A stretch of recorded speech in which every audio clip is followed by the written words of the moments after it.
আইনের ফাঁকফোকর গলে আর পার পাবে না আন্তর্জাতিক ড্রাগ মাফিয়ারা। ভারতের মাদক চক্রের শিকড় উপড়ে ফেলতে এবার সরাসরি ময়দানে নামছেন কেন্দ্রীয় স্বরাষ্ট্রমন্ত্রী অমিত শাহ। এবার আর কোনো দয়া নয়, কোনো আপোষ নয়।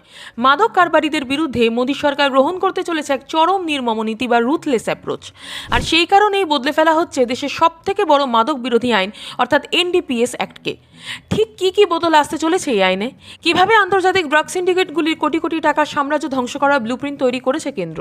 সম্প্রতি স্বরাষ্ট্র মন্ত্রকের একটি অত্যন্ত গুরুত্বপূর্ণ উচ্চ পর্যায়ের বৈঠক অনুষ্ঠিত হয়।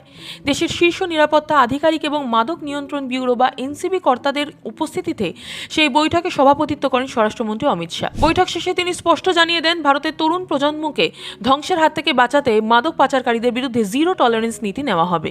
অমিত শাহ বলেন, আন্তর্জাতিক ড্রাগ সিন্ডিকেটগুলো এতদিন আইনের যে সমস্ত ফাঁকফোকর ব্যবহার করে জামিন পেয়ে যেত বা শাস্তি এড়িয়ে যেত, সে সমস্ত রাস্তায় বা চিরতরে বন্ধ হতে চলেছে। যারা জানেন না তাদের জানিয়ে রাখি, ভারতে মাদক সংক্রান্ত সমস্ত অপরাধ এবং তার শাস্তির বিধান দেওয়া হয়েছে 1985 সালের narcotic drugs and psychotropic substance act বা এনডিপিএস আইনে। কিন্তু গত কয়েক বছরে মাদক পাচারের ধরন অনেকটাই বদলে গেছে। এখন আর শুধু সাধারণ উপায় নয়, বরং ডার্ক ওয়েব, ক্রিপ্টোকারেন্সি এবং আন্তর্জাতিক কুরিয়ার সার্ভিসের মাধ্যমে রমরমিয়ে চলছে ড্রাগের চোরা চালান। বর্তমান আইনের কিছু টেকনিক্যাল লুপহোল বা আইনি ফাঁকফোকর ব্যবহার করে অনেক বড় বড় মাফিয়ারা পার পেয়ে যাচ্ছে। আর ঠিক এই কারণে এই আইনকে উপযোগী ও আরো বেশি কঠোর করতে এর সংশোধনের সিদ্ধান্ত নিয়েছে কেন্দ্র। অমিত শাহের ঘোষিত এই নতুন নির্মম বা রুথলেস নীতির মূল স্তম্ভগুলো কি? প্রথমত, ড্রাগের ব্যবসার সাথে যুক্ত ফাইন্যান্সিয়াল চেইন বা টাকার উৎসকে পুরোপুরি কেটে দেওয়া, অর্থাৎ মাদক বিক্রি করে যে সম্পত্তি তৈরি করা হয়েছে তা সরাসরি বাজেয়াপ্ত করা হবে। দ্বিতীয়ত, আন্তর্জাতিক মাদক পাচারকারীদের ভারতের মাটিতে বিচারের আওতায় এনে সর্বোচ্চ এবং জামিন অযোগ্য শাস্তির ব্যবস্থা করা।